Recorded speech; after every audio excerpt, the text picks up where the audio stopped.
La siguiente presentación tiene lugar por doña Laura Perales, que es psicóloga perinatal y madre de uno de los niños con duplicación del cromosoma 15q, y que nos va a hablar de un tema que se llama epigenética, el ambiente como modulador de síntomas o como causa de alteraciones cromosómicas, importancia del embarazo, parto, posparto y crianza.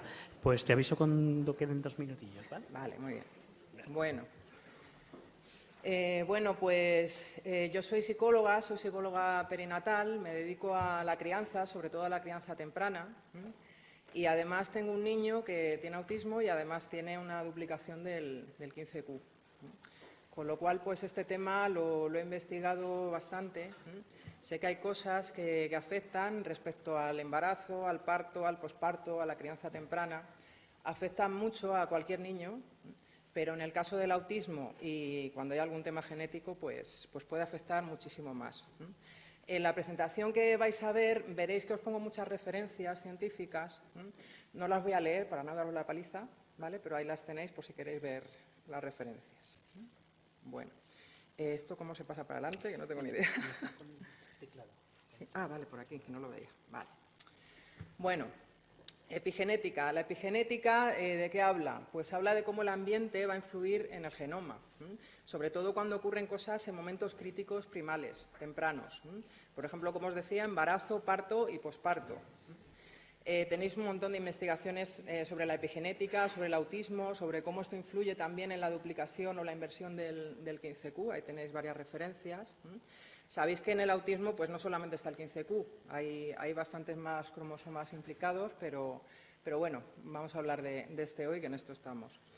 Y respecto a la genética del autismo, pues a veces vemos que ya está en los padres, ¿no? Por ejemplo, en nuestro caso, pues en mi marido pues estaba esta misma duplicación. Y en otras ocasiones pues pueden darse modificaciones causadas por lo epigenético, causadas por lo ambiental, por lo que van a vivir en esos momentos críticos primales. En un niño que ya trae esa carga genética, pues es aún más importante que evitemos la posibilidad de la expresión fenotípica, es decir, que lo que está ahí en el genoma se exprese, porque puede no expresarse, o la mayor gravedad de los síntomas. Y esto se puede regular con cómo son estos momentos primales, embarazo, parto, posparto, crianza. Y las experiencias sociales de la primera infancia, que ya han hablado otros profesionales por aquí de ello, pues van a alterar estos comportamientos sociales que están regulados, entre otras cosas, por la oxitocina. La oxitocina es la hormona del contacto, la hormona social también, que tiene muchísimo que ver con el autismo. Luego lo vamos a ver. A un nivel epigenético. Las separaciones maternas, separaciones del bebé, nada más nacer, esto va a influir también. El tacto y el contacto, que son tan necesarios en estos momentos al principio, y los consejos sociales que nos llegan al respecto, pues son todo lo contrario. Las opiniones son muy válidas, pero la biología es una. Y esto no nos lo podemos saltar a la torera. Y bueno, ahí tenéis varias referencias también. ¿Qué puede ocurrir en estas etapas primales? Bueno, puede haber modificaciones tanto a nivel físico como a nivel químico. El cerebro en el autismo es un cerebro diferente. Y aquí pues, los neurotransmisores van a desempeñar un papel fundamental en el desarrollo y luego en el autismo también. Estos neurotransmisores van a proporcionar la estimulación necesaria para que las sinapsis, las conexiones entre neuronas y las redes neuronales se formen durante este periodo crítico de neuroplasticidad. Y esto no se va a repetir, luego podemos compensar como podamos, pero esto es clave. La amígdala y el hipocampo sabemos que están alterados en el autismo. ¿Y qué vemos? Pues lo que os comentaba, ¿no? Prácticas culturales de crianza que no tienen que ver con lo biológico y perjudican a muchos niños, pero perjudican el triple a los niños que tienen autismo. La oxitocina y la serotonina tienen que ver con una crianza con contacto. Y aquí tenéis pues, la neurobiología del autismo, ¿no? Os hablaba de serotonina, oxitocina, ahora vamos a profundizar un poquito más. Esto es un poco peñazo, pero bueno. El GABA es clave. El GABA es clave en el autismo y tiene mucho que ver también con las convulsiones que les dan a muchos de ellos, en concreto con el 15q, y estas convulsiones son importantes porque también conllevan un deterioro en las funciones, estas crisis. En el 15q pues hay 3 genes en esta región del 15q que tienen que ver con el GABA. ¿El GABA qué hace? Inhibe o reduce la actividad neuronal. Esto tiene mucho que ver también con esta hipersensibilidad que es característica del autismo. Hay un déficit en el GABA, hay un mal funcionamiento. Tiene que ver también con el comportamiento, con la cognición y con la respuesta al estrés. Todo esto es básico. Y como os decía, con las convulsiones. En cerebros de personas con autismo que han fallecido se ha visto que hay una hiperconectividad, que hay un número aumentado de minicolumnas con menor número de neuronas en cada una de ellas. Y estas neuronas son más pequeñas, con menor espacio para proyecciones GABAérgicas, con la consecuencia de disminución del GABA, ¿no? Lo que os decía. Esta inhibición en la génesis del autismo está relacionada con el cromosoma 15. Estos 3 genes que se encuentran ahí.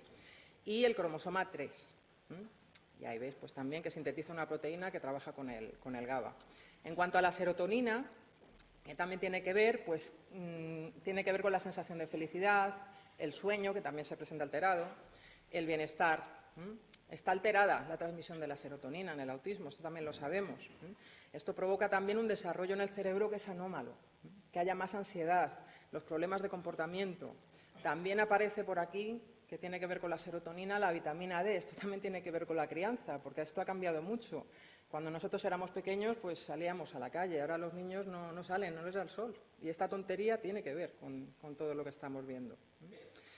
¿Qué hace también la serotonina? Va a reequilibrar el ajuste cortical y el comportamiento relacionado con los síntomas del autismo. Esto se ha visto en una investigación con ratones, ahí lo tenéis la referencia, con la duplicación del 15Q. Y a partir del triptófano, pues hay una síntesis. ¿Con qué tiene que ver el triptófano? Tiene que ver con el sueño, esto me imagino que lo conocéis, pero también tiene que ver con los alimentos y con la leche materna. La lactancia materna también va a ser muy importante cuando esto ocurra. Tiene que ver también con el contacto, con la relajación y, igual que el GABA, va a realizar una función inhibitoria neuronal y además va a estimular el GABA, con lo cual la serotonina va a ser importante también. Luego tenemos el cortisol. El cortisol es una neurohormona que tiene que ver con el estrés, con la ansiedad, ¿no? Que hablaba la compañera en la ponencia anterior. Esto es muy importante. El cortisol está más elevado en niños con autismo. Tiene que ver con la activación, con la ansiedad, con el estrés. Inhibe la serotonina, que si recordáis antes, pues es importante que esté. También va a atrofiar el hipocampo, que tiene que ver con procesos de aprendizaje, de memoria. Va a agrandar la amígdala, que también sabemos que en el autismo esto ocurre. Y en los niños con autismo de bajo funcionamiento, pues se ha visto que los niveles de cortisol están más elevados que en los niños con autismo de alto funcionamiento y en los niños neurotípicos. Y después tenemos la oxitocina. La oxitocina, pues se sabe que en niños con autismo los niveles son bajitos. ¿Con qué tiene que ver? Va a intervenir en el apego, que es muy importante aquí también, la fijación de la mirada, la socialización. ¿Y qué ocurre con el autismo? Que se va construyendo el fenotipo, la expresión del genoma, se va construyendo en cascada. Es decir, un niño que ya de por sí está evitando la mirada, porque esto está ahí, si además su familia tiene unos consejos que vienen de la cultura, que se basan en no le cojas en brazos que se acostumbra, déjale en su cuna, no le hagas caso, que te está manipulando, ese niño va a tener muchísimo más difícil el salir un poquito de ahí. Si encima le estamos negando lo que necesita más que cualquier otro niño. Todos los niños lo van a necesitar, pero ellos más aún. Y cada vez, pues como os decía, en cascada, esto va a irse construyendo y cada vez pues, va a haber más síntomas y va a ser más difícil salir de ahí. Va a tener que ver con el contacto, con la lactancia materna, de nuevo, con un montón de cosas que tienen que ver con todo lo contrario de lo que nos dicen que es criar. Va a mejorar los síntomas del autismo, la oxitocina. De esto hay estudios, esto está ahora haciéndose. Y va a reducir el ruido de fondo, esta hipersensibilidad que les hace encerrarse. Perciben todo exagerado. Entonces, claro, pues el niño no es que no quiera comunicarse o que no esté ahí o que no sienta, es que está abrumado por todo lo que le llega. Si el GABA no está haciendo su función y tampoco hay oxitocina y está hasta aquí de cortisol, pues evidentemente el niño se va a encerrar en sí mismo. Pues la oxitocina va a ayudar a reducir ese ruido de fondo y va a aumentar la intensidad de las señales deseadas, o sea, va a permitirles que seleccionen, cosa que nos ocurre a nosotros pero a ellos no. También va a inhibir el cortisol y de nuevo tiene que ver con la vitamina D que os comentaba antes y además la oxitocina va a mediar en la función inhibitoria del GABA. Es decir, Aquí queremos GABA, queremos serotonina y queremos oxitocina, no queremos nada de cortisol. ¿Qué ocurre en el embarazo? Tanto en el embarazo como el parto y el posparto inmediato vemos una predisposición a que una persona funcione más en el sistema parasimpático, que es lo que tendría que ver con la calma, o otra que funcione en un sistema más que tienda a lo simpático, que tendría que ver más con el estrés, con el cortisol, con lo que os decía al principio.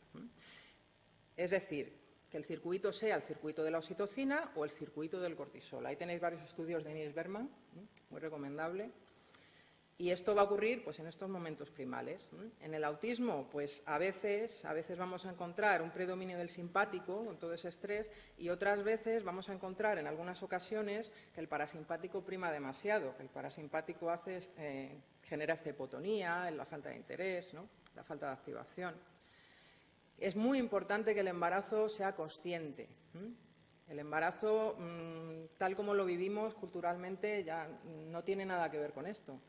Las mujeres están estresadas, están pensando que las van a despedir, están pensando que los pocos meses que tienen de baja por maternidad ya están en estrés antes de quedarse embarazadas casi. Y esto le va a llegar al bebé, le va a llegar a través del cordón umbilical, la va a filtrar la placenta, pero le va a llegar todas estas hormonas del estrés, todo este cortisol le va a llegar y ya va a ir sentando una predisposición. Que si no hay ninguna duplicación, ninguna inversión, pues bueno, pues le va a afectar, pero no le va a afectar tanto. Pero ¿y si ya hay algo aquí? Aquí ya estamos hablando de palabras mayores, esto es muy importante que no ocurra. El útero debería ser un espacio seguro y placentero. Este es el primer ecosistema. Lo que vivimos en el útero vamos a tender a reproducirlo en el resto. El primero es el útero, el segundo es el cuerpo de mamá. Después el niño va creciendo, el padre, los demás niños, la familia, el colegio, se va ampliando el ecosistema. Si en el útero ya está viviendo desde el estrés, y está viviendo desde el miedo, pues va a tender a reproducirlo en el resto. Y ya vamos a empezar mal. Y esto se puede prevenir. Aquí tenemos que trabajar siempre desde la prevención. Ni el embarazo ni el parto son enfermedades y también las estamos tratando como tales. El embarazo y el parto son procesos naturales y además son procesos sexuales de la mujer que no tienen nada que ver con una enfermedad. Si se complica, sí, las complicaciones hay que tratarlas si surgen, pero no el estado en sí. Los protocolos están ahí para aplicarlos cuando son necesarios, no por sistema, porque a veces se convierten en un problema los protocolos.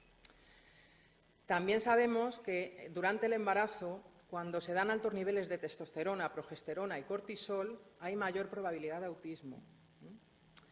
Y se puede producir una metilación en el ADN, que esto está aquí mal puesto, por exposición prenatal al cortisol, para que veáis que es importantísimo lo que van a vivir en el útero.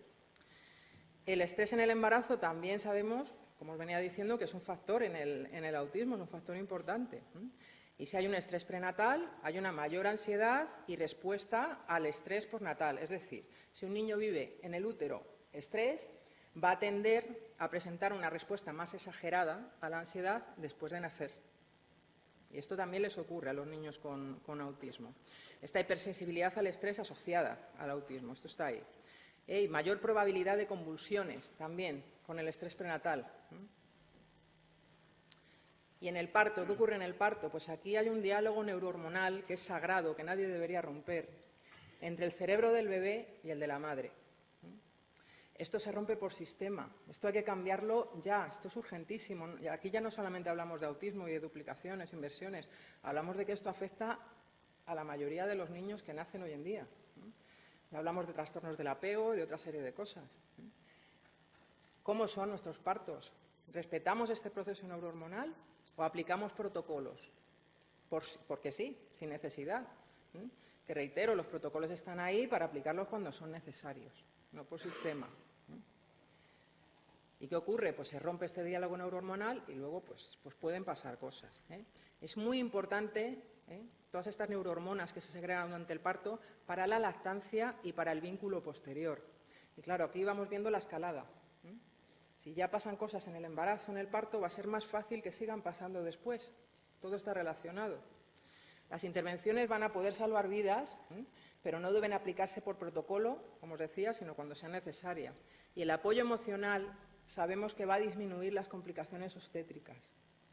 Y esto no se hace, entre otras cosas porque las matronas, la profesión de matrona, pues no está bien regulada, ni siquiera tienen un colegio propio, están hasta aquí, están haciendo guardias y están saturadísimas. Habría que mejorar y reconocer la profesión de matrona, es que esto hay que hacerlo ya, para que puedan hacer lo que tienen que hacer y que puedan proporcionar este acompañamiento emocional básico durante el parto. Esto es lo que necesita la mujer que está pariendo. Y las complicaciones en el parto van a aumentar la sensibilidad al estrés tras el mismo. Y no solo en el bebé, también en la madre. Y cómo está la madre va a ser muy importante para ese bebé. Estas intervenciones innecesarias pues, pueden causar problemas en lo que se llama la cascada de intervenciones. Es decir, llega una mujer que no hace falta intervenir de ninguna manera porque el parto va bien, el bebé no está sufriendo, va todo correcto, y vamos a aplicarle por protocolo, pues le vamos a poner una oxitocina, vamos a ir generando la necesidad de la intervención siguiente con la que hemos aplicado al principio. Y vamos a complicar nosotros mismos un parto que si no hubiéramos intervenido hubiera ido fenomenal y perfectamente. Y vamos a romper este sagrado equilibrio neurohormonal. La oxitocina sintética ahora se está viendo que tiene que ver con el autismo. Esto lo están investigando ahora. Y las cesáreas programadas también. Las cesáreas están ahí para salvar vidas, pero no para hacerlas porque sí. Igual que la oxitocina sintética. Y la oxitocina natural, no la sintética, que funciona de manera diferente durante el parto, va a favorecer la función inhibitoria del GABA, que si os acordáis era tan importante para estos niños, y va a atenuar la patogénesis del autismo. Es necesario aquí que haya un trabajo interprofesional. ¿Por qué pasa esto? Pues cuando una mujer vive un parto traumático, cuando las cosas van mal, los psicólogos sabemos que en el trauma pues hay varias etapas. La primera etapa del trauma es la negación. Claro, a los profesionales que trabajan atendiendo los partos, lo que les llega son mujeres que, pese a que han vivido una experiencia tremenda, van a darle las gracias, van a comprarle bombones y ellos se van a quedar con ese mensaje y no van a saber lo que está pasando realmente. A mí me llega el después como psicóloga, cuando 1 año, 2 años o meses después, esa mujer toma tierra, se da cuenta de lo que le ha ocurrido, ya está dañado el vínculo, ya estamos hablando de riesgo, de otras cosas. Tenemos que hablar entre nosotros. Aquí hace falta un trabajo interprofesional, si no, no llegamos a ninguna parte. Tenemos que ayudar a las familias a tener responsabilidad. ¿Y en el posparto qué ocurre? Pues aquí es esencial que no se separe al bebé de la madre. Como os decía, la madre es el segundo ecosistema. Y aquí, no, como os decía antes también, no estoy hablando de opiniones. Esto es algo biológico, es un hecho. Esto viene dado por nuestra evolución como seres humanos. Nosotros, al contrario que otros animales, pues en nuestra evolución nos erguimos, nos pusimos a 2 patas. Y esta bipedestación, pues que llevó además, a la vez nos íbamos desarrollando, porque el canal del parto se estrechó muchísimo para que nuestros órganos no se cayeran y el bebé no podía nacer por ahí. Era muy grande para nacer por ahí. Era mucho más estrecho ese canal del parto, cosa que no ocurre con otros animales. ¿Qué trajo esto? Pues una dependencia en los primeros momentos necesaria, saludable, biológica, que no tiene nada que ver con los consejos que nos dan por ahí. Esto lo necesita el bebé, sobre todo tras nacer. Hay un periodo crítico tras el parto que no lo podemos romper. ¿Por qué pasa esto? Porque, claro, para nacer por ahí el bebé también tiene que hacer su cabeza más pequeñita, porque la prehistoria cesárea pues no hacíamos. Y el cerebro que está dentro de ese cráneo pues también se tiene que reducir, con lo cual nacemos muy maduros, nos queda muchísimo tiempo de desarrollo cerebral. Si veis los cerebros de otros animales, la comparativa de cuando nacen a cuando ya se han desarrollado sus cerebros, vais a ver una diferencia abismal con el del ser humano. Entonces, esto hay que respetarlo. Las incubadoras se ha demostrado que lejos de ayudar a los bebés, lo que están haciendo es desestabilizar a los bebés. Tienes 2 minutos. Vale, gracias. De esto tenéis también estudios de Nils Berman que hablan bastante de ello.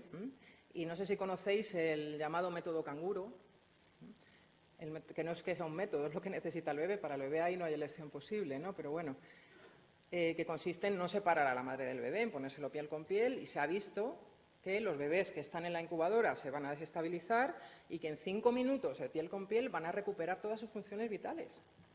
Entonces, la naturaleza nos está diciendo algo. Las visitas, cuando acaba de nacer el bebé y llegan un montón de familiares, también van a interferir en el vínculo. Bañar al bebé, que es práctica habitual muchas veces, no hace falta bañarle al principio. Eso va a romper también el proceso neurohormonal. La madre está oliendo al bebé. Eso va a despertar neurohormonas en la madre, oxitocina. El olfato y el tacto van a estar en conexión directa con la amígdala. Y tras el parto hay un periodo sensitivo. Hay una predisposición al estrés, se puede asentar aquí. Puede haber modificaciones epigenéticas. Tenéis trillones de estudios científicos que demuestran esto. Si hay un estrés prematuro, se puede instaurar de por vida. Se va a reducir la oxitocina, se va a predisponer a la segregación de cortisol. Vamos a ver una irritabilidad límbica, que tiene que ver con la amígdala. Alteraciones en el hipocampo, en el córtex prefrontal, que hablaban antes también. Es importante que respetemos esta esterogestación, ¿no?, que os decía. La madre es el segundo ecosistema hasta los 9 meses, hasta que el niño empieza a gatear, hasta que el niño empieza a andar. Ahí es cuando el niño ya nos está diciendo que se puede separar. Y esto lo tenemos que facilitar el resto. La madre no va a poder sola. Las madres ahora mismo no tienen ningún apoyo. Están solas, están cansadas. Les estamos transmitiendo el mensaje de que criar es poco más que fracasar. Necesitan el apoyo de todos los demás. Y además hay que cambiar la infraestructura de los hospitales para facilitar la no separación de la díada, ¿no? Una prevención a largo plazo. Y respecto a la crianza, pues en el caso de los niños con autismo es esencial romper esa barrera del contacto. Esto se ve en niños con autismo que desde el principio han recibido contacto, se puede romper esta barrera, se les puede ayudar a generar esa oxitocina que les falta ahí. Y pueden ser niños que después no van a rechazar el contacto, con lo cual van a poder trabajar muchísimo mejor y vamos a reducir muchos síntomas. El autismo no tiene que ver con las madres neveras, esta teoría que había del psicoanálisis de por ahí, ¿no? Lo que sí es cierto es que cuando ya está ahí, criar con contacto va a ayudar a la reducción de síntomas o incluso a que no aparezca cuando hablamos de epigenética. Contacto ayuda en los casos en los que ya está ahí. Masajes, una cosa tan tonta como los masajes va a ayudar a disminuir el cortisol, a mejorar la serotonina, a generar oxitocina. Esto se lo podemos hacer al bebé. Cogerles en brazos, fijaos los consejos que nos dan por ahí. Los niveles de cuidado están relacionados inversamente con los niveles de ansiedad presente y futura. Y el bajo cuidado está relacionado con niveles bajos de la transmisión de serotonina. Se pueden reducir los síntomas. Todos los niños van a necesitar esto, pero si hay autismo lo necesitan el triple. Se pueden compensar también, aunque ya no sean bebés, se puede compensar. Menos tacto, más cortisol, más tacto. Perdona, Laura, pero tenemos que ir cortando porque comemos el tiempo del café. Vale. Entonces, si das 2 minutos, ya. Sí, no te preocupes, no me queda nada. Menos riesgo de autismo, reducción de síntomas. Esto ya os lo he contado, ¿no? Las conductas de apego, hablando de esto de la dependencia, las conductas de apego son unas conductas instintivas que tienen que ver con la supervivencia. Por ejemplo, el llanto, la sonrisa, el movimiento, el desplazamiento, la mirada, los despertares nocturnos, la succión del pecho. Y esto lo interpretamos como que el niño nos está manipulando, cuando esto está sentando las bases de todo este sistema neurohormonal que os comentaba, ¿no? Y, por último, pues la formación de los profesionales de la infancia, ¿no? En la estancia materna, es decir, en los hospitales no se forma a la gente, se les forma muy poco en la estancia materna, a las matronas, a los pediatras, y esto es esencial, deberían estar formados en esto. Dejar de aconsejar pues libros carentes de toda evidencia científica, como por ejemplo Duérmete niño, que sabemos que ayuda a que se genere mayor cortisol nocturno, mayores síntomas diurnos. La regulación del cortisol se realiza con contacto, no separando al bebé de la madre. Y los consejos que sean basados en la evidencia, no en mitos o que estén basados en la comodidad adulta y que si hace falta se derive a otro profesional. El trabajo a nivel global, al final que os decía, ¿no? La información. Y por último, pues esto, ¿no? Que urge el cambio. Esto es una inversión de futuro, hay que trabajar en la prevención. Hace falta que los embarazos sean conscientes, tranquilos, los partos con intervenciones solo cuando sean necesarias, ausencia de separaciones posparto, fomentar el contacto, la lactancia materna para quien lo desee. Las crianzas mamíferas desde la piel y la mirada, no primar lo cultural sobre lo biológico. Y la información y formación para profesionales y familias, el trabajo multidisciplinar. Muchas gracias. Pues gracias, Laura. Bueno, vamos bastante mal de tiempo. Vamos a hacer el café solamente de 30 minutos hasta las 12:45. Y volvemos a retomar la siguiente presentación. 12:45.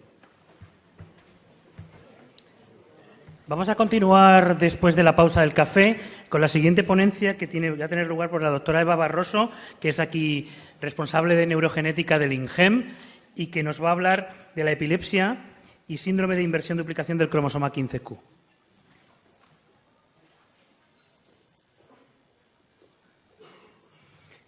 Te aviso con 2 minutos, más o menos. Flexible. Bueno, buenos días. Pues voy a hablar de la epilepsia y primero para ponernos en contexto. La epilepsia es el trastorno neurológico crónico severo más frecuente en la población, afecta aproximadamente a 70 millones de personas en todo el mundo. Se caracteriza por la presencia de ataques convulsivos recurrentes, se ha datado en más de 2, no provocados, y generalmente están debidos a la alteración de la actividad eléctrica neuronal. También presenta signos clínicos asociados, como puede ser deterioro cognitivo, discapacidad intelectual, alteraciones conductuales, como pueden ser rasgos del espectro autista, o retraso motor, ataxias y demás. Su etiología es múltiple y se ha separado entre primaria o congénita, generalmente genética, y secundaria adquirida, que puede ser debido a infecciones, tumores, traumatismos. La incidencia de la epilepsia, como he comentado, es una patología bastante frecuente, afecta al 1,3% de la población general. Es decir, bueno, en el caso de la población pediátrica afecta al 4% de los niños, que suponen en su conjunto el 30% de los pacientes con epilepsia. Además, se ha visto que entre un 8 y un 12% de los familiares de pacientes con epilepsia también manifiestan rasgos de epilepsia. Es decir, existe una base genética en torno a este conjunto de patologías. La ILAE, o International League Against Epilepsy, que es un consorcio de expertos que se reúnen periódicamente para evaluar las características clínicas de la epilepsia, la catalogación de los diferentes síndromes, de los rasgos, de los tipos de crisis y demás. En 2013 clasificaron a las convulsiones en 2 grandes grupos, convulsiones generalizadas y convulsiones focales, y otras desconocidas. Y en el caso de los síndromes epilépticos, o denominados aquí electroclínicos, los catalogaban en función de la edad de inicio de la primera crisis, desde el periodo neonatal hasta el periodo adulto. Posteriormente, en una revisión de este año, de 2017, han editado esta versión expandida de la clasificación de las crisis epilépticas, también entre focales y generalizadas, pero evidenciando que es el tipo de crisis de inicio, en el que ambas se pueden dividir entre crisis motoras y no motoras. En el caso de la clasificación de los tipos de epilepsia en esta revisión de 2017, evidencian que hay toda una serie de etiologías diferentes, estructural, genética, infecciosa, metabólica, inmune y desconocida, que van a ser la causa de estas crisis. En este inicio, estas crisis de inicio pueden ser focales, generalizadas y desconocidas de nuevo, pero que van a estar relacionadas con diferentes tipos de epilepsia, también focales, generalizadas o combinadas, que van a definir síndromes que además presentan comorbilidades o rasgos clínicos asociados no típicos de lo que es la epilepsia en sí. Nosotros vamos a centrar nuestra atención en aquellas epilepsias que se deben a causas genéticas. Y en este sentido, el diagnóstico de la genética de la epilepsia a través de la identificación de su causa molecular puede ser importante en validar el diagnóstico clínico previo que ha hecho el neurólogo. Esto puede ser también de interés para poder establecer un mejor seguimiento del paciente que padece la epilepsia y también pues, poder ofrecer al paciente un tratamiento personalizado, evitando fármacos que le causan pues, efectos secundarios adversos y demás, o que no permiten controlar bien las crisis y pues, yendo a la utilización de fármacos que le van mejor. Además, la identificación de esta causa molecular puede ser beneficioso si los pacientes o sus familias acuden a consultas de consejo genético con el fin de, pues a lo mejor, establecer controles prenatales y demás, ¿no? Entonces, esto requiere, como siempre, consultas multidisciplinares, ¿no? Donde no solo el neurólogo, que es el que va a tratar más frecuentemente al paciente con epilepsia, va a intervenir, sino también deben intervenir pues, desde genetistas clínicos, cetogenetistas, genetistas moleculares y demás, ¿no?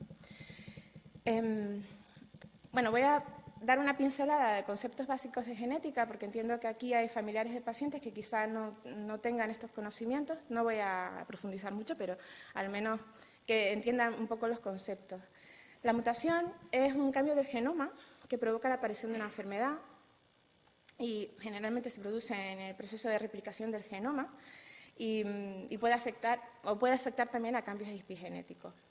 Hay diferentes tipos de mutaciones, lo he estructurado en tres tipos diferentes. Las alteraciones genéticas, que suponen cambios de nucleótidos o de sustitución, o pequeños indels, es decir, de lesiones o inserciones de pocas bases. Las alteraciones genómicas suponen cambios estructurales grandes en los cromosomas, como pueden ser deleciones, duplicaciones, inversiones, sustituciones de material entre varios cromosomas o translocaciones de información genética entre diversos cromosomas. Y por último, y es bastante desconocida, las alteraciones epigenéticas, que suponen cambios que o bien lo heredamos por imprinting epigenético o pues están afectados por el ambiente. Son cambios de metilación, acetilación y fosforilación del genoma. Un poco también hablar de los tipos de herencia que podemos ver. La herencia autosómica dominante supone que con solo un cromosoma afectado, el paciente va a manifestar la enfermedad y además va a poder transmitir la enfermedad a la mitad de su descendencia. En el caso de la herencia autosómica recesiva, el que una persona tenga un cromosoma que porte un defecto genético no va a hacer que tenga la enfermedad, pero sí lo va a constituir como portador de esta enfermedad. Entonces, ambos padres portadores van a transmitir este cromosoma alterado a su descendencia, pero solo un cuarto de ella va a ser afectada. También hay herencias ligadas al cromosoma X, pongo aquí el ejemplo de cromosoma X dominante, en el que la madre está afectada porque tiene uno de sus cromosomas X alterado y va a transmitir, independientemente de que sea varón o mujer, a su descendencia la patología.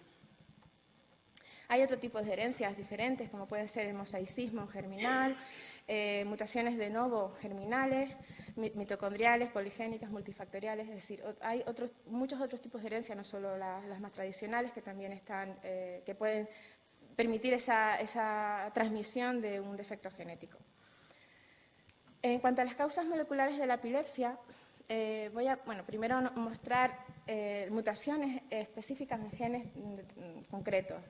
Todos estos tipos de síndromes epilépticos tienen genes asociados que podrían ser causa de ellos, ¿no? En esta revisión de 2012 se dató en unos 417 genes. Sin embargo, en revisiones posteriores, esta última en 2017, han mostrado que podrían llegar incluso a más de 900 genes que podrían estar relacionados con la epilepsia. También existen defectos cromosómicos que pueden ser la causa de la epilepsia. Hay aproximadamente 400 anomalías cromosómicas estructurales relacionadas con convulsiones o con la presencia de un electroencefalograma alterado, y 8 de estos trastornos cromosómicos son los más comúnmente relacionados con la epilepsia. De estos está el síndrome de Wolff-Hirschhorn, el síndrome de Angelman en el 15Q, el síndrome de inversión-duplicación del 15, el síndrome de Miller-Diecker, de lesiones de los extremos terminales del cromosoma 1 y cromosomas en anillo en el 14 y en el 20. Hay diferentes alternativas metodológicas para poder identificar estos defectos cromosómicos, depende pues, de cuál es el evento que se ha producido. No se ve nada bien, pero con referencia al síndrome de inversión-duplicación en el 15Q, las alternativas más apropiadas para su identificación pueden ser las técnicas de Fish o de SNP-Array. Muy brevemente, porque sé que tienen una charla después que les va a dar y donde van a profundizar en los rasgos clínicos del síndrome de inversión-duplicación en el 15Q, es simplemente mostrar que hay síntomas generales para este síndrome, como son hipotonía, retraso en el desarrollo psicomotor, discapacidad intelectual y otro tipo de trastornos generalizados del desarrollo, tanto cognitivos como conductuales, retraso del lenguaje, estereotipias, autismo, agresividad, etc. Pero sí que es verdad que se ha visto que estos pacientes pueden padecer epilepsia. Y además, en ocasiones, es una epilepsia refractaria al tratamiento. Con respecto a esto, a las epilepsias refractarias al tratamiento, y es donde me gustaría profundizar un poco más, en qué significa y qué opciones de tratamiento se dan o qué alternativas se pueden presentar frente a esto, ¿no? La epilepsia refractaria supone, frente a una epilepsia, la aplicación de fármacos anticonvulsivos o antiepilépticos es la mejor opción, es la primera línea de trabajo de los neurólogos, pero se ha visto que aproximadamente un tercio de los pacientes con epilepsia desarrollan resistencia a estos antiepilépticos y sufren crisis que están descontroladas. El término epilepsia refractaria, farmacoresistente, intratable, estos son sinónimos y según la ILAE, de nuevo, que es la que más o menos organiza toda la terminología, indica que una epilepsia se debe considerar refractaria cuando hay un fallo en la respuesta a tratamiento de un paciente que manifiesta una epilepsia de un tipo concreto y el neurólogo la ha tratado con fármacos antiepilépticos adaptados a esa epilepsia. Y con con dos fármacos, sea en monoterapia o combinados, ha fallado el tratamiento, no hay buena respuesta. Entonces ya se considera la epilepsia como refractaria. ¿Cuáles son los efectos de la farmacoresistencia en estos pacientes? Pues son múltiples y todos malos, la verdad. En cuanto a que pueden surgir efectos adversos al tratamiento que se le da, frente a un paciente farmacoresistente, el neurólogo pues, debe seguir intentando, es decir, somete al paciente a múltiples tratamientos en monoterapia o politerapia, que pues algunos les pueden ir bastante mal y pueden suponer efectos adversos. También la persistencia de las crisis puede incrementar los problemas cognitivos que presenta el paciente. También afecta pues, a nivel social, una epilepsia de difícil control pues, limita mucho las posibilidades de vida normal en los pacientes, cambios en la personalidad, restringe la calidad de vida. Hay pacientes cuyas crisis presentan pues, diversos estímulos y algunos son estímulos que se presentan en la vida diaria. Pueden ser estímulos pueden ser fotosensibles en el sentido de que una luz importante también les estimula a que en ese momento se presenten crisis, estímulos de patrones, como por ejemplo pueden ser baldosas o patrones de pintura o de lo que sea. También pueden ser estímulos de excitación, de ir un niño a un cumpleaños. Esa propia excitación de algo bueno le puede repercutir en que presente crisis, es decir, limita mucho la vida de los pacientes.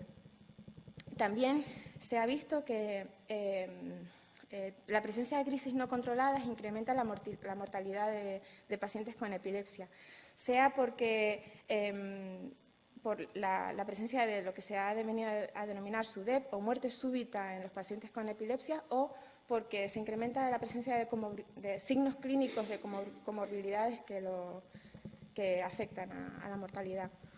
Cambios neuroquímicos también se dan y, bueno, pues finalmente la persistencia de las crisis, ¿no? ¿Cuáles son las estrategias de tratamiento para las epilepsias refractarias? Pues fundamentalmente, bueno, aquí está un poco representado lo más frecuente, lo más grande es el tratamiento con antiepilépticos. Con los disponibles en el mercado, un poco prueba y error, ¿no? De ver qué fármacos les pueden ir yendo mejor a los pacientes.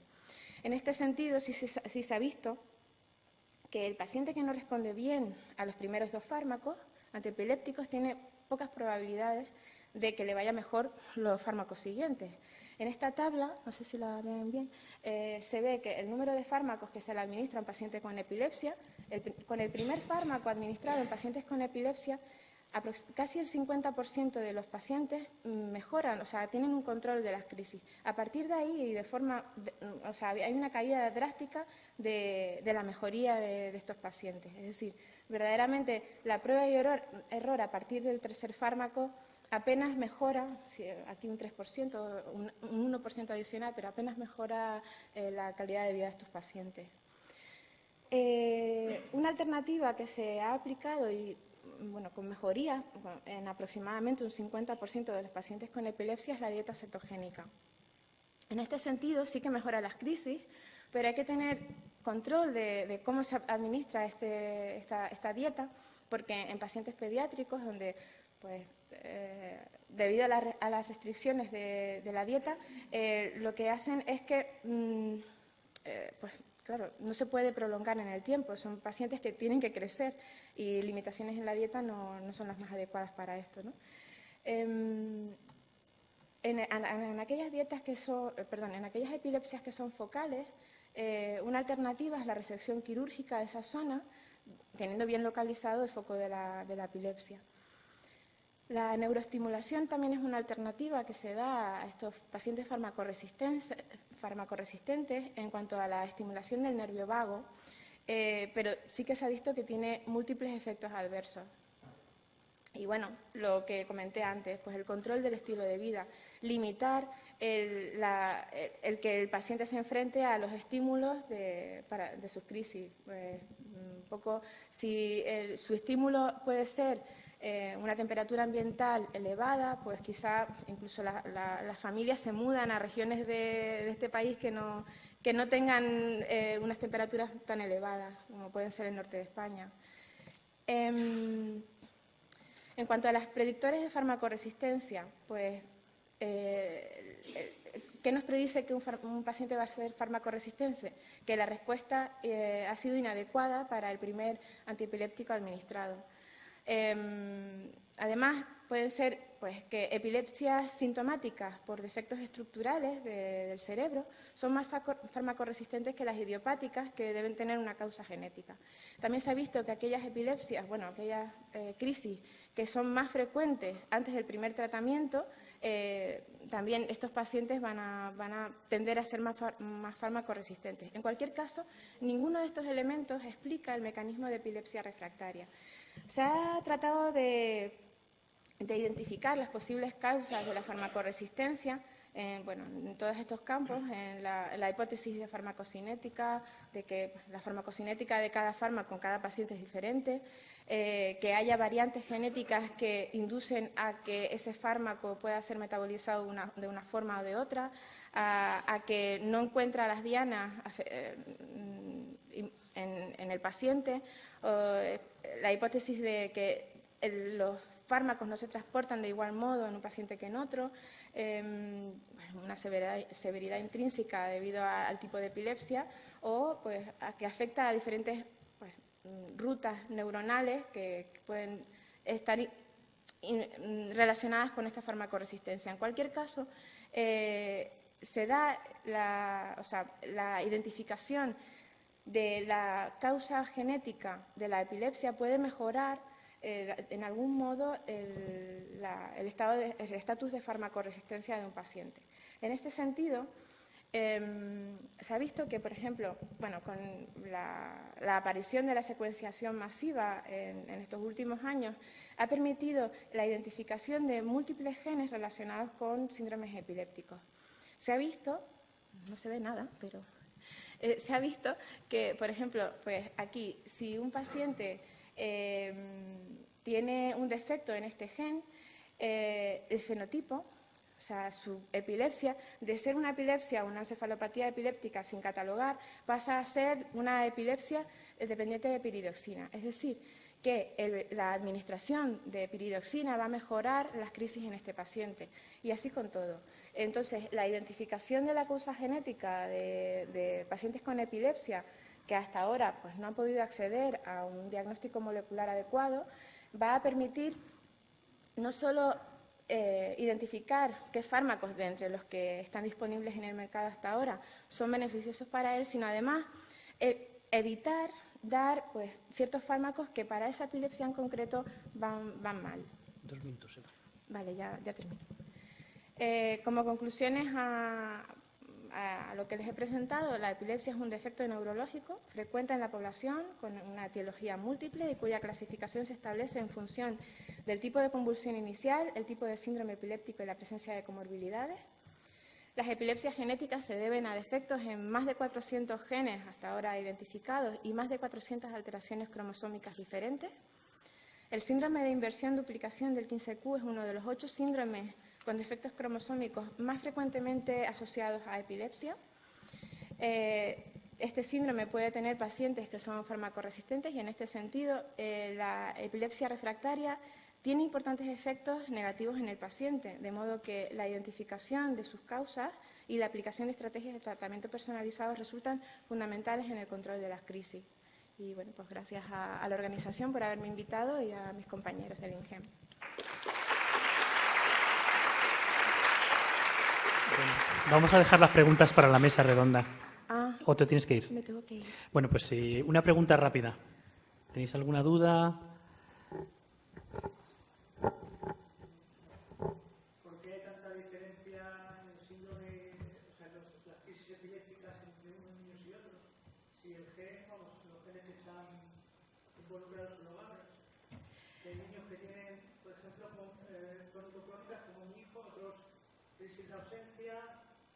Eso pasa incluso, yo estoy más relacionada con el síndrome de Dravet, en el que hay un gen estrella que es el que está mutado y que es el SCN1A en ese caso, también pasa. Y es que hay pacientes que tienen un perfil clínico, teniendo ambos mutaciones en ese gen, y ese gen estando en principio con lo que se denomina haploinsuficiencia, y es que uno de sus alelos no funciona, el otro sí. O sea, tenemos mitad de dosis de ese gen funcionando en nuestro cuerpo, suficiente para que haya enfermedad. Sí se ha visto que pacientes con ese gen alterado tienen un perfil clínico totalmente diferente. Eso significa que hay algo por debajo que desconocemos, que se viene llamando el background genético, polimorfismos incluso comunes en la población, pero la combinación de todos ellos puede hacer que un paciente con el mismo defecto que otro, la manifestación clínica sea diferente. Es bastante complejo. La verdad que sería ideal que mismo defecto genético, misma respuesta. Facilitaría muchísimo el seguimiento, el tratamiento y demás, pero sí que es verdad que eso ocurre. Y la explicación puede ser múltiple, también puede ser el ambiente, pero, o sea, elementos ambientales o de desarrollo y demás. Pero el fondo genético, o sea, la variabilidad genética personal y única de cada persona puede estar afectando a esta diferencia. Bueno, gracias, Eva. Una matización. No estudiamos todo el genoma. Entonces, aunque tengamos afectados estos genes en una sola copia, no sabemos lo que ocurre en alguna otra alteración de cualquier otro gen que no estemos mirando. ¿Vale? Entonces, no podemos descartar que esa variabilidad que podemos encontrar entre dos pacientes que aparentemente tienen la misma duplicación o la misma extensión en la duplicación, no tengan otra alteración en otra región del... ¿Vale?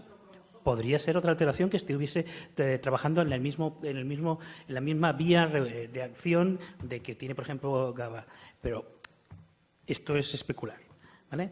Entonces, necesitamos mucho más estudios adicionales para poder establecer eso.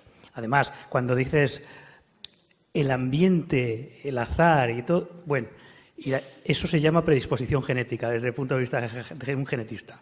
Hay una predisposición genética también que no la tenemos, que no la estamos cubriendo nunca. Bueno, vamos a seguir porque si no nos cerramos ahí para la mesa redonda. Gracias, Eva, que tú no vas a poder estar.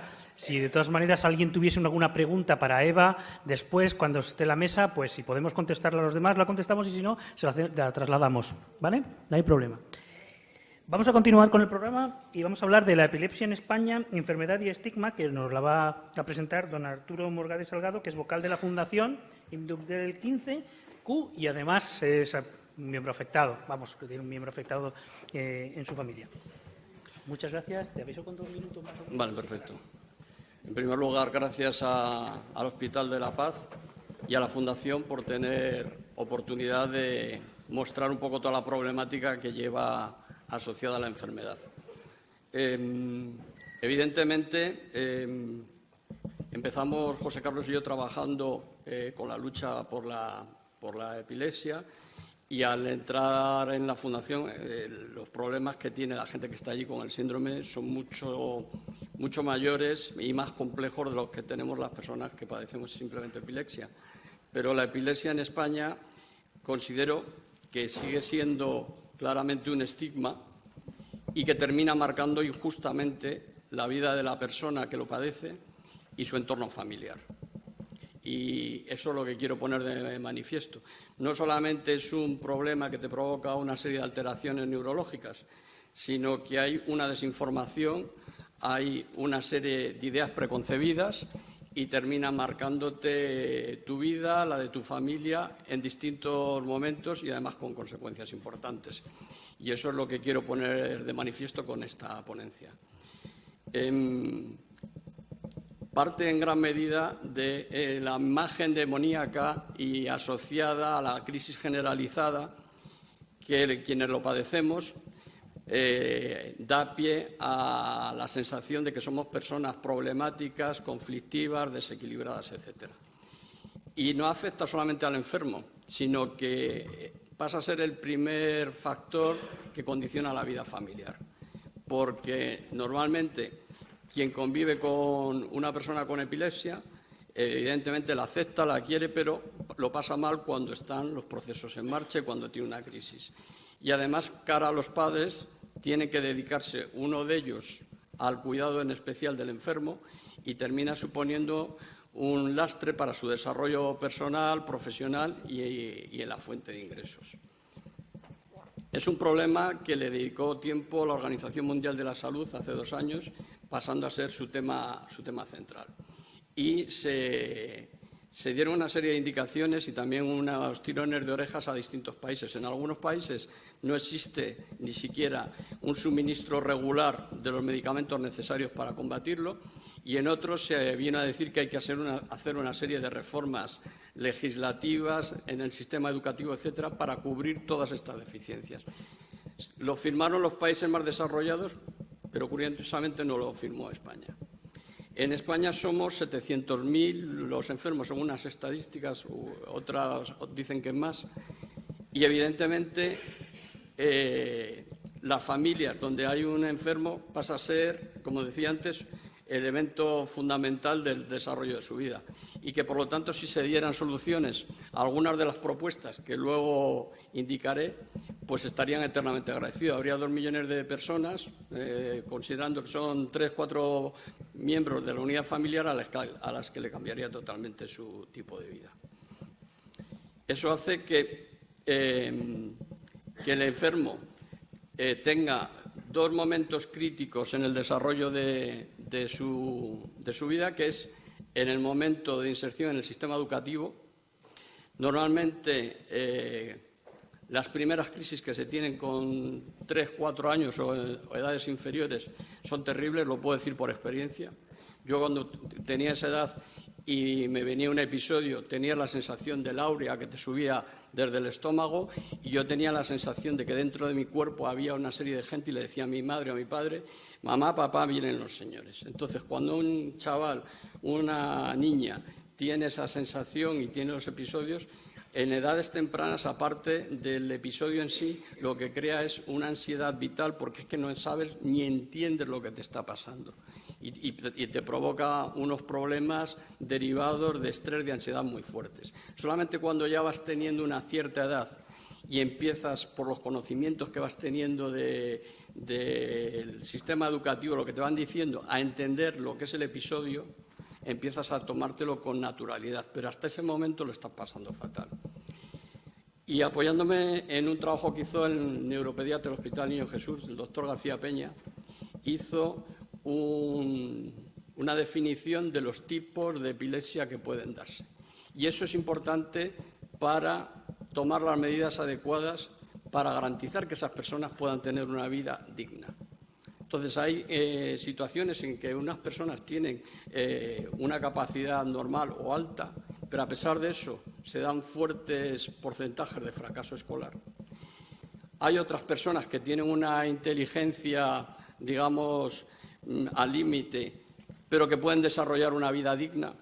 Y hay otra gente que le afecta totalmente y van a necesitar una ayuda adecuada.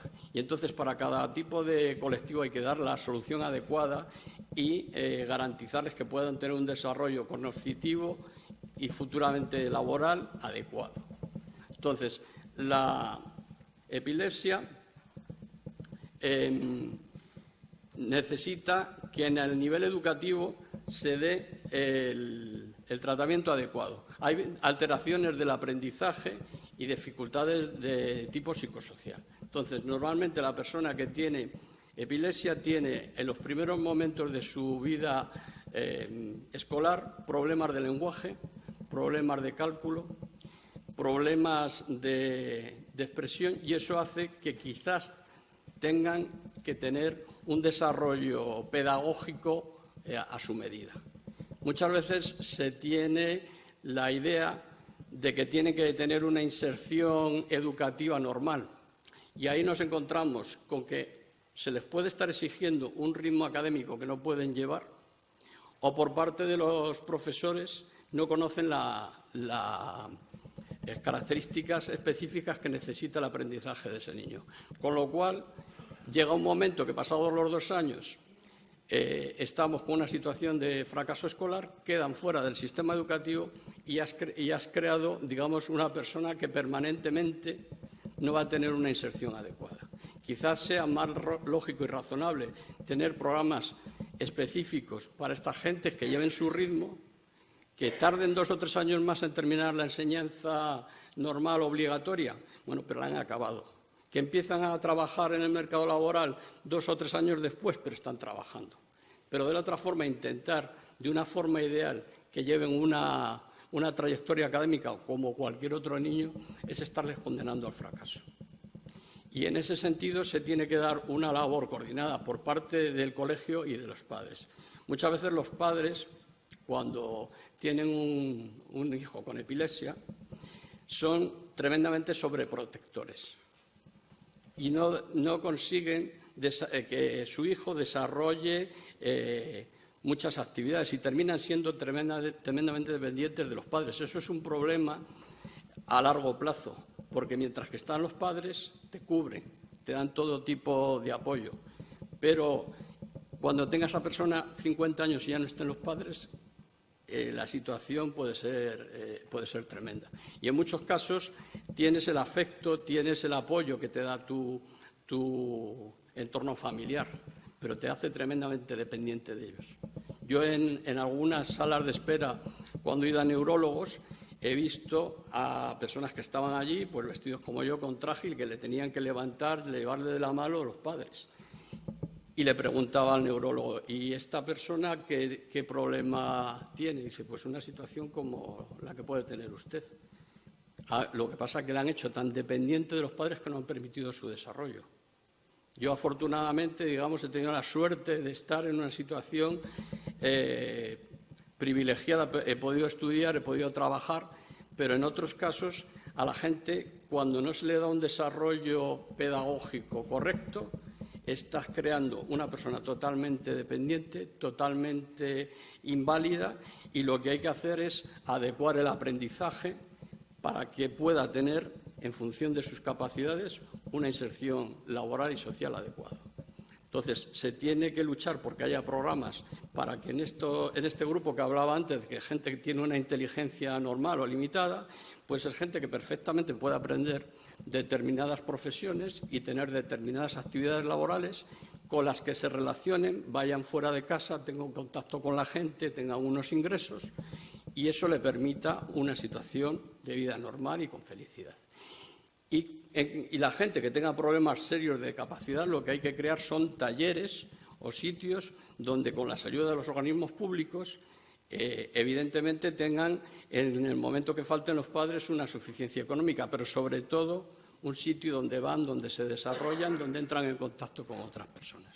Entonces, considero que es necesario adoptar este tipo de medidas para que la epilepsia sea una enfermedad y no un condicionante que te deje absolutamente sin opción de tener una vida normal.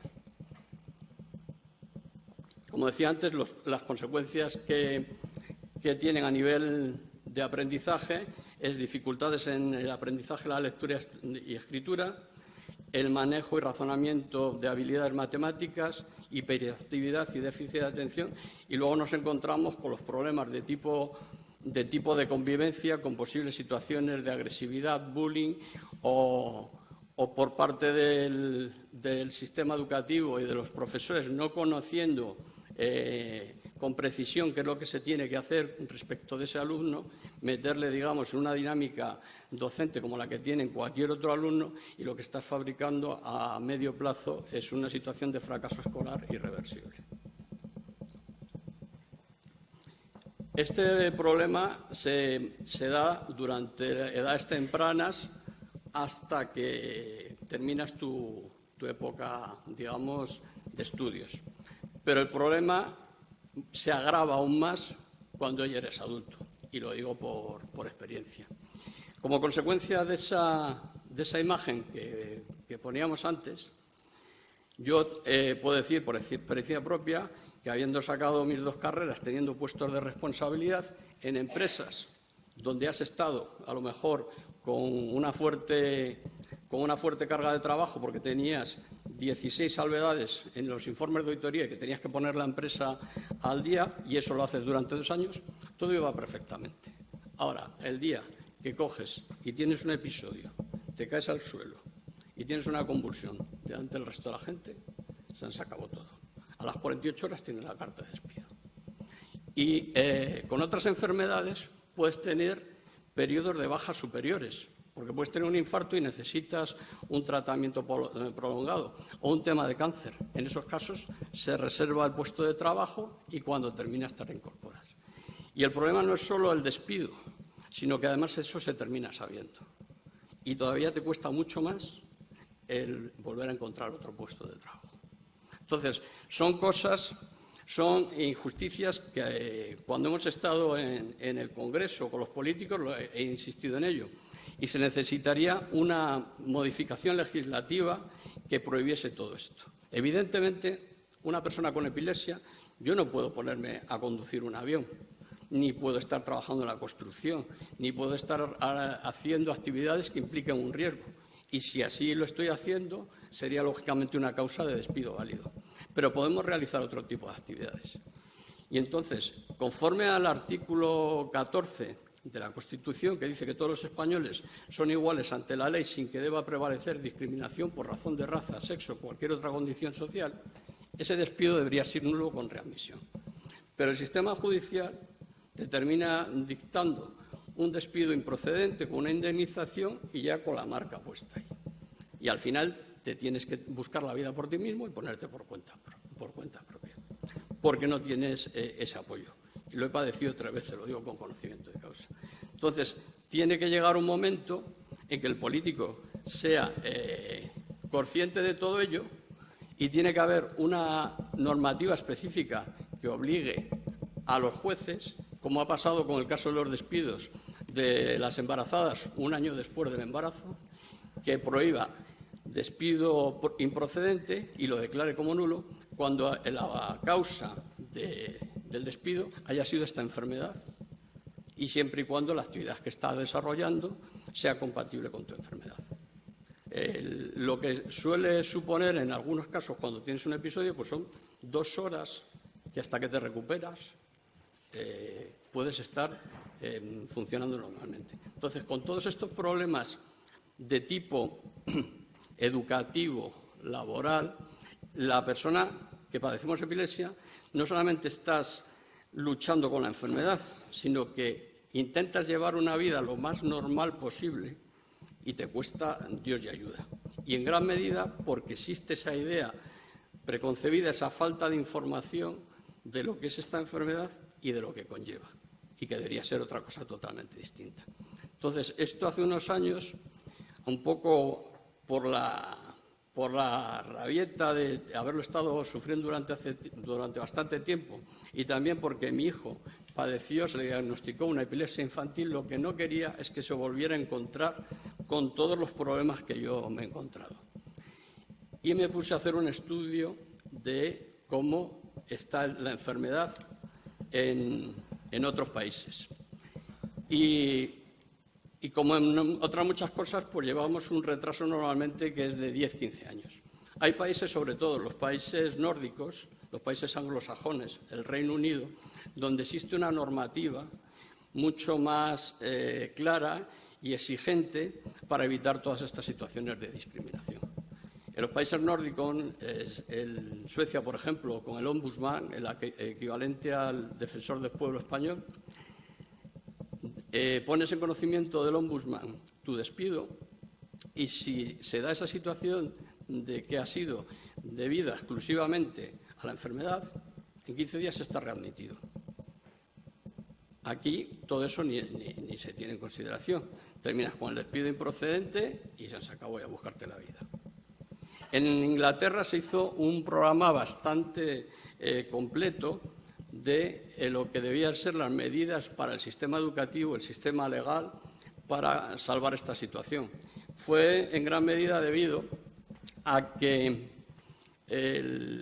que entonces era primer ministro, mejor dicho, del Reino Unido, que era David Cameron, tuvo un hijo con una epilepsia severa que falleció y como consecuencia de ese problema se sensibilizó. Y existe toda una serie de medidas, tanto a nivel de educativo como de inserción laboral, como de derechos, que deberíamos traer para aquí. En Australia y en Estados Unidos también hay situaciones, digamos, de apoyo mucho más avanzados. Entonces, lo que estamos luchando las personas desde las distintas asociaciones es que, evidentemente, sabes que tienes una enfermedad, sabes que tienes una limitación, pero es eso. Y debes actuar conforme a ello. Lo que no debe suponerte son situaciones adicionales de falta de protección, de injusticia, que te estén minando el desarrollo de una vida digna. Y además es un tema importante por lo que dije anteriormente. En muchos casos en las asociaciones están defendiendo los derechos de sus hijos que tienen la enfermedad con edad pues eso, infantil. Y los padres están con toda la ayuda, con todo el cariño, protegiéndole en casa. Pero este problema, pasado 30 años, vuelve a aparecer y se agrava. En muchos casos, cuando la enfermedad se complica, aparte de posibles temas de despidos, puedes tener posibles temas de separación. Si el tema se agrava, pues tu pareja se termina levantando las manos y en el procedimiento, lo digo con conocimiento de causa, se habla de la enfermedad. El juez tiene los médicos forenses, que debería saber estrictamente qué es lo que supone, pedirle a los médicos forenses información y se toman decisiones totalmente injustas en base a todas estas ideas preconcebidas y esta imagen que hay. Entonces, cuando ya tu hijo tiene 40 o 50 años, tiene que desarrollar su vida por sí mismo. Tú tienes 70 o a lo mejor has fallecido. Entonces, es un problema cuando tienes a tus hijos en casa, pero va a ser mucho mayor cuando tengan una edad y tú no estés ahí. Entonces, tenemos que conseguir llegar a un sistema que dé una educación adecuada a los jóvenes que están en ese momento y que les permita desarrollar una vida digna, y tenemos que crear también una normativa que impida la discriminación y el apartar de una vida laboral activa o situaciones absolutamente de abandono. Entonces, eso es, digamos, el propósito que he perseguido desde hace unos años, porque considero que la enfermedad está totalmente abandonada en este país. Muchas gracias a todos. Muchas gracias. Vamos a seguir dejando las preguntas para la mesa, a ver si llegamos a tiempo.